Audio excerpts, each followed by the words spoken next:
But I wanted to talk about my cousin a little bit. He passed away today at 12:40 p.m. He had liver and intestinal cancer. Intestinal cancer, which killed him quickly. Um, and this is a tough one for the family, especially um, you know, cousin. My cousin. I'm all my cousins in some ways, some relatives. I'm pretty close with. I was close to the second kid. Um, I am the oldest brother of my siblings. I'm the oldest, but I did have an older brother. It was him. He was, for all intents and purposes, my older brother. Growing up as a kid, lived in New York, um, you were tight. You were inseparable. Um, again, my brother. Um, in fact, a lot of the things I love even today was shaped by him. He's the reason I got into wrestling, actually. I tell the story way back when, where in Brooklyn, New York, around 1987, 88, in his bedroom, in his VCR, he would have a tape. You know, when you have a VCR and the tape would be in the VCR, not inside, but kind of hanging out. He had this recording in bold letters, WrestleMania 3, March 29th, 1987. And that tape, for I think a good 2 years at least, always stayed in his VCR. And from time to time, we'll watch it together. That was my first ever exposure to wrestling. He exposed me to wrestling. He's the one that got me to wrestling as a kid, which I'm still to this day into. Obviously, you see, I talk about it on various platforms. This show, Mo Wrestling Retro Podcast. He is the reason I got into wrestling. He's the reason I got into Hulk Hogan, all these guys. He's the reason I got into wrestling. He's also the reason I got into hip hop as well too. Growing up as kids, obviously in the '80s, vinyls were obviously, it's a big thing now, but even back then, vinyls were a big thing. I remember going through his record collection as a kid. He would have the Fat Boys records, LL Cool J records, all these old school albums of hip hop. And him and I used to get into that all the time. We get into reggae all the time, and calypso and soca, but a lot of us also mostly hip hop and R&B and whatnot. He shaped that for me. He shaped that for me. He was the one that did that more than anything. And then I also, through him, got into football. He's the reason, actually, I became a New York Giants fan as a child. He was the first. Now, all those things, of course, outside of hip hop, of course, he grew out of pretty quickly. Like, after I got into it, I took it and ran with it. Wrestling, never left me. I'm 44 years old. I'm still into it now. I still talk about it all the time. Same with football, obviously. I took his New York Giants fanhood and ran with it. But he's the one that shaped that for me. He's the person that shaped that. Obviously getting older, we weren't as close as we got older. We got older, we have our own lifestyles. He was more of a partier. I was not. I was a lot more conservative with lifestyles. I didn't like to go out alone. I mean, I partied once in a blue moon, but I was never like heavily into it. He was heavily partying. He'll tell you that too. He would tell you that. But we always kept in touch. Especially with our family too. And again, when all the siblings are older, they do their own thing, create their own lives, create their own families, the whole nine, and that's what happens, obviously. But every time we try to do big family gatherings for the holidays, random situations, whatever it may be, game nights, which was a big thing in our family. He was always the one trying to figure it out. He always trying to find ways we gotta get together and we have to unite the family and keep fellowship, keep staying close. Especially the last like 12 years when our grandmother passed away, he made it a mission to make sure we all try to stick together. Sometimes it works, sometimes it didn't work. Sometimes people just do their own thing, and I get that. But you always put the effort in to fellowship. Find ways for us to fellowship. One thing that really touched my heart as he was coming down to the end here, because I didn't talk about this publicly. But we've known for a couple months he was on the way, not doing well. In the last month, especially too, it got worse. My wife, we've been together 18 years. We'll be 18 years this actually on 4th of July. 18 years together, wedding anniversary. She told me in recent days that more than anybody else, this is my mom's side of the family. Um, More than anybody else in the family, it was my cousin Cecil who made her feel unconditionally welcome to the family because of his personality. He was a very vibrant person, very happy, very always just looking for happiness and togetherness and unifying and all that.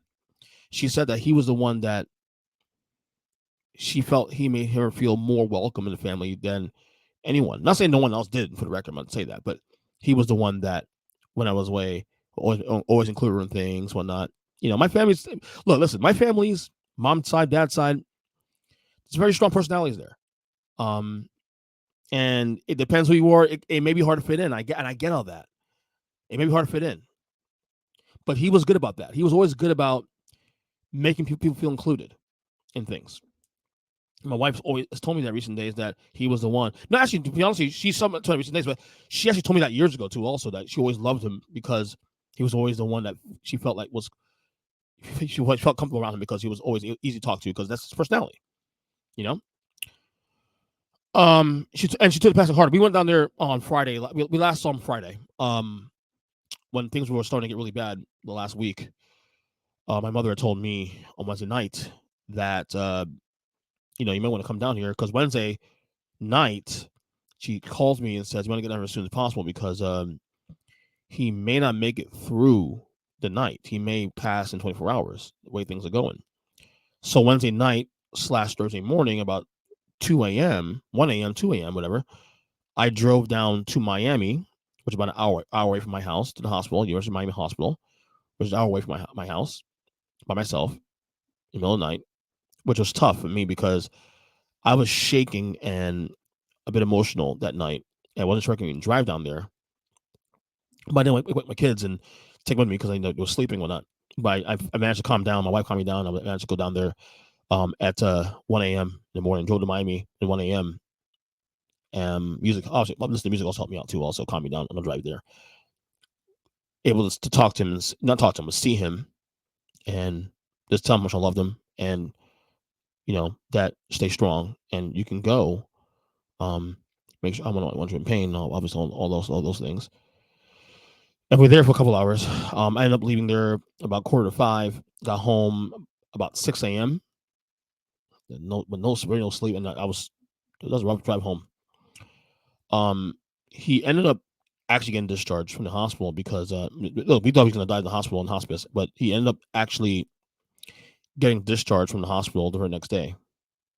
And we went down there, my wife, and our kids went down to see him at his house, at my aunt's house where he lives at.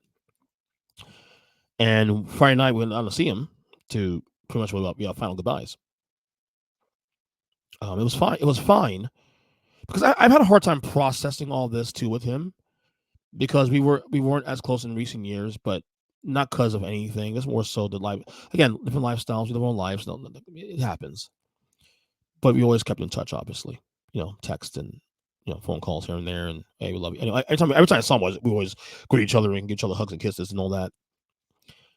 Um, but you know, I was so trying to process everything that was going on, and it didn't really come clear to me until when we were leaving to go back home.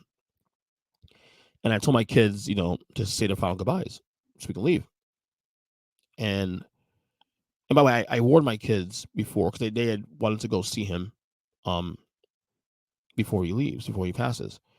And I had to explain to them, listen, he's not in the best shape right now, obviously. So when you're going to see it, because one of the things also too is that my kids, I got a little closer to him in recent years. He started visiting up here a lot more. Um, so my kids, I got a little closer to him in recent years, especially in the last year. Um, and I told my kids, listen, you're not gonna be able to talk to him because he's not.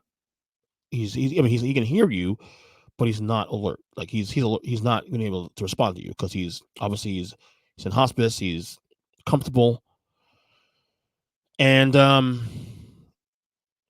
so my kids, so my son Eli said first that his final goodbyes, and then my son did his goodbyes, and he got very emotional, and that really made me feel really bad. Um, Empathetic as he was, and I think that's when it hit me about what was going on, because I'm always been very, not that I'm blocking things out, but sometimes I process things differently. It takes a long time to process properly for I really hits me that what's going on. And from there is where it hit me. And all these memories started coming back of my cousin and I growing up, um, as kids. And it was emotional. So we drove home. We drove home that night, and my son was still pretty sad, pretty shaken up by it, and he was still crying in the car a little bit. Um, but yeah, it's been a rough week for the family. He's at peace finally. But my son, his emotional, not an outburst, but his emotional moment there kind of gave me a better, clearer direction how to remember him. And the reason I think that happened is because even at 40, the reason he connected with my cousin too, especially, I told you guys a minute ago that my cousin got close to my kids in recent years, especially in the last year, is that he had a very youthful spirit, even at 47 years old, a very youthful spirit. And my kids respond well to that. Um, he had a spirit of love, a spirit of vibrancy, and togetherness, and that's why it hit my kid hard. um, we were told on Friday that it'd be a miracle he make it a Monday through the weekend. No, not only did he make it a Monday, he made it Tuesday. And we got the news today. I got the news about an hour and so on minutes after he had passed that he was gone. So it's been really hard. It's been really hard. Um, he had his issues, obviously, which he dealt with, and we all do have issues. Um, he was a good person at the core of who he was. He would never hurt anybody. He would give his last dollar to ones that need it. He was a good person. His intent was always well. He's always well intentioned, and that's to me what I always look at is X person well intentioned as a human being, and he was definitely one of those. Um. So. Yeah. I'll be honest with you. Being on pins and needles the last couple of days with this situation, I haven't really, like I haven't spoken about it publicly because I didn't want to. It's one of those things where I just want to keep it to myself. And plus, his family, his mom, and my cousins have not. Other cousins, his sister has not made anything public about this. What he's going through. So I don't want to ruffle those feathers either. But I'm